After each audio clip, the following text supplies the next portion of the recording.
আজকে আমরা পড়ব ডেলস কমিশনের চতুর্থ স্তম্ভ, মানুষ হওয়ার শিক্ষা, লার্নিং টু বি। মানুষ হওয়ার শিক্ষা, লার্নিং টু বি।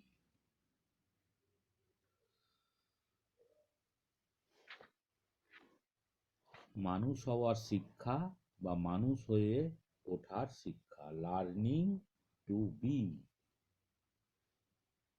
মানুষ হয়ে ওঠার শিক্ষা বলতে সেই শিক্ষাকে বোঝায় যার মাধ্যমে বিবেক, মনুষ্যত্ব, নৈতিকতা, পারস্পরিক সহযোগিতা প্রভৃতি গুণের বিকাশ ঘটে।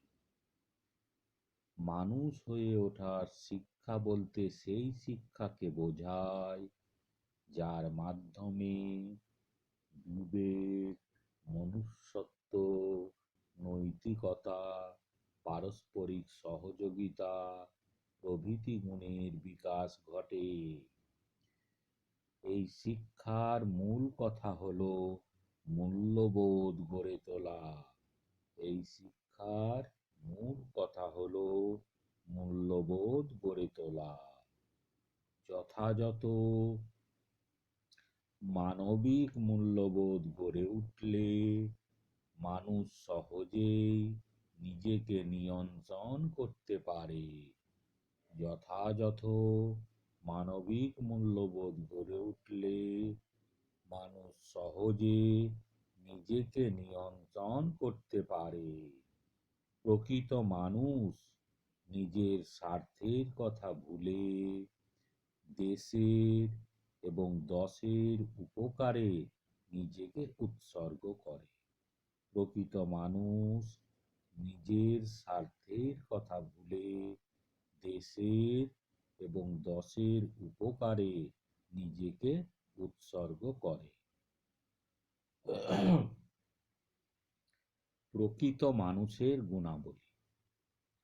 প্রকৃত মানুষের গুণাবলী, সেগুলি আমরা এখন দেখব। প্রকৃত মানুষ কাকে আমরা বলছি? এক, শারীরিকভাবে সুস্থ। প্রকৃত মানুষেরা বেশিরভাগ ক্ষেত্রেই শারীরিক দিক থেকে সুস্থ হন।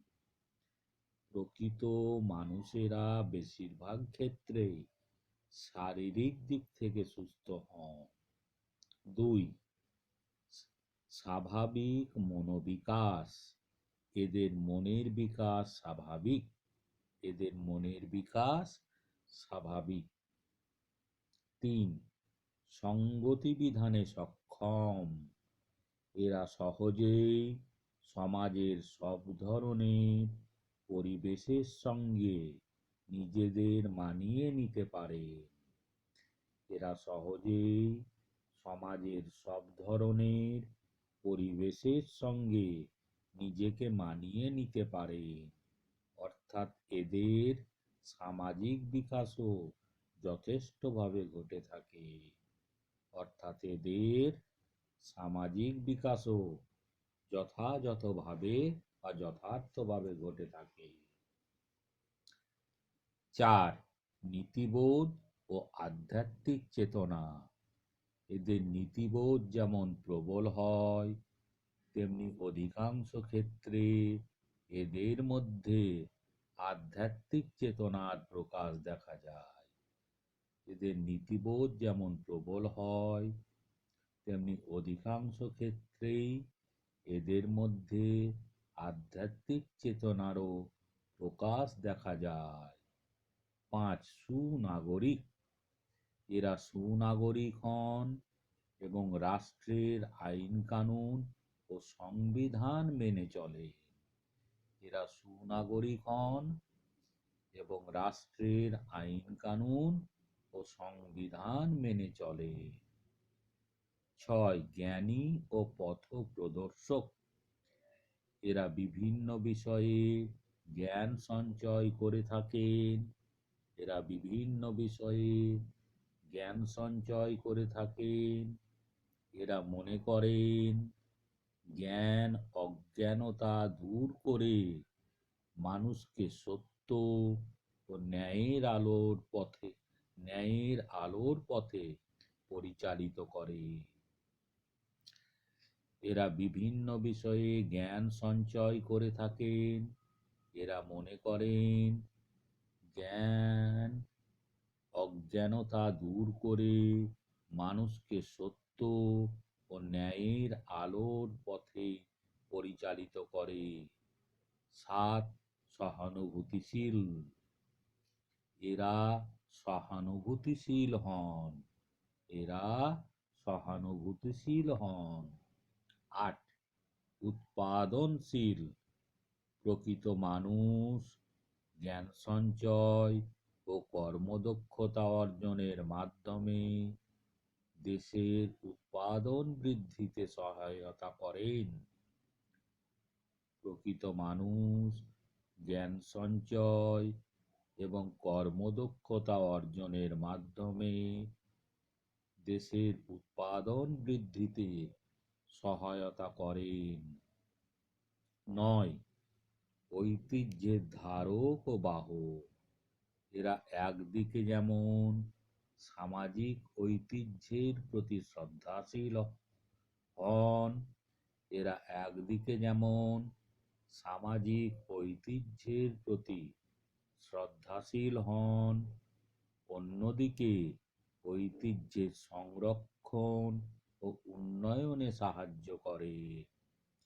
এরা একদিকে যেমন সামাজিক ঐতিহ্যের প্রতি শ্রদ্ধাশীল হন, অন্যদিকে ঐতিহ্যের সংরক্ষণ ও উন্নয়নে সাহায্য করে।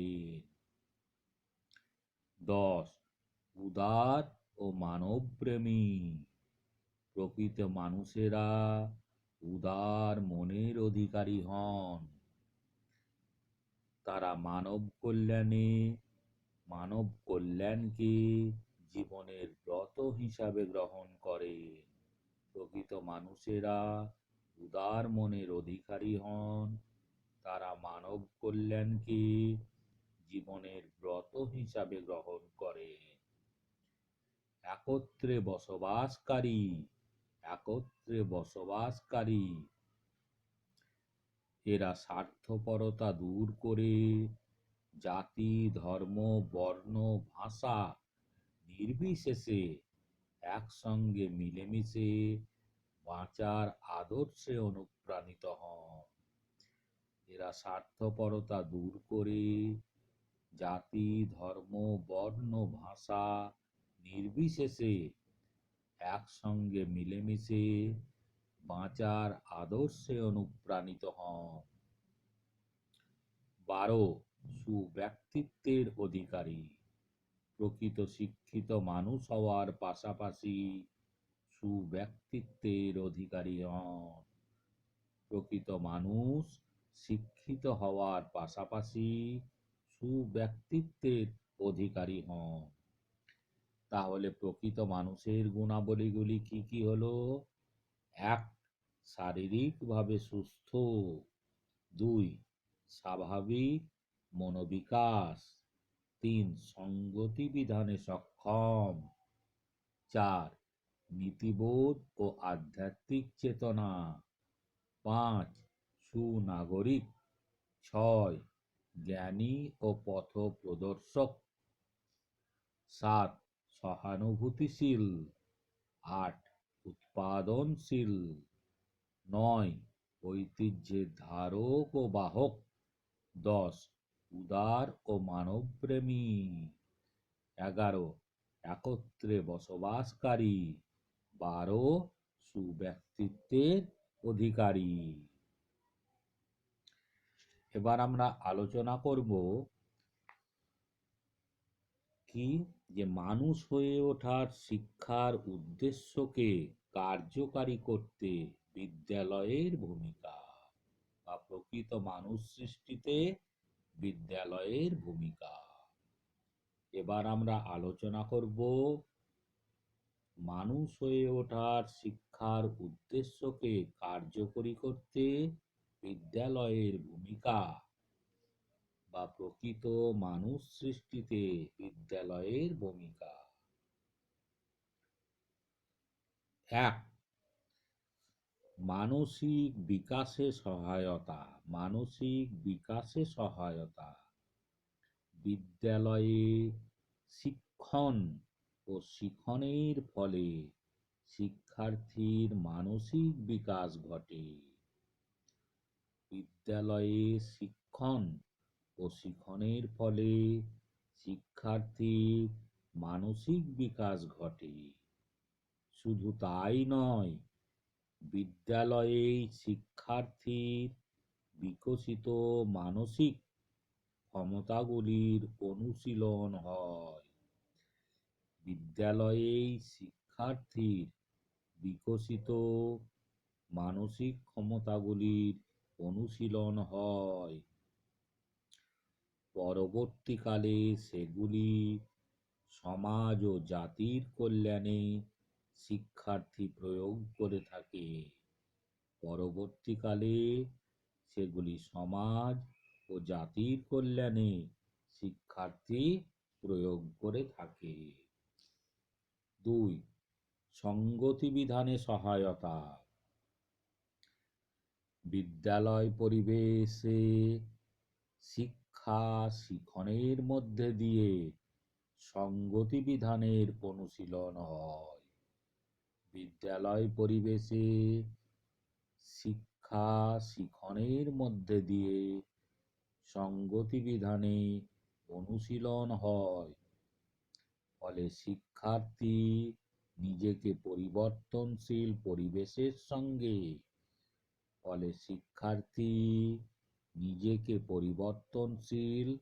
পরিবেশের সঙ্গে সার্থকভাবে মানিয়ে নিতে সক্ষম হয়ে ওঠে। সার্থকভাবে মানিয়ে নিতে সক্ষম হয়ে ওঠে। 3. সামাজিক প্রতিষ্ঠা লাভে সহায়তা।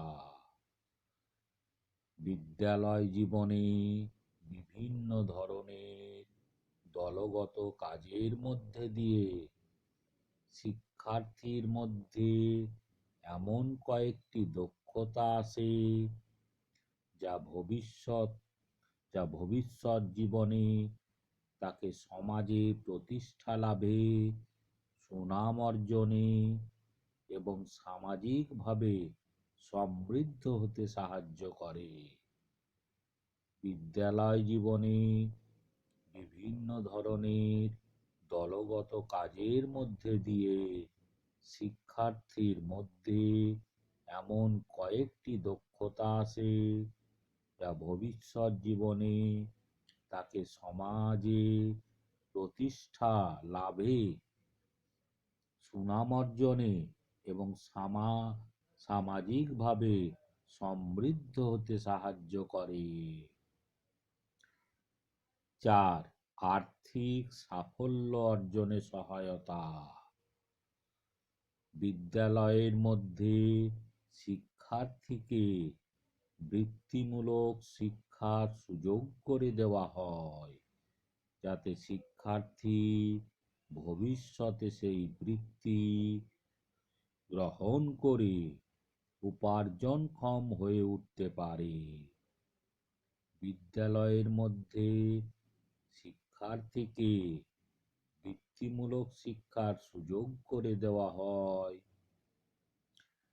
যাতে শিক্ষার্থী ভবিষ্যতে সেই বৃত্তি গ্রহণ করে উপার্জনক্ষম হয়ে উঠতে পারে।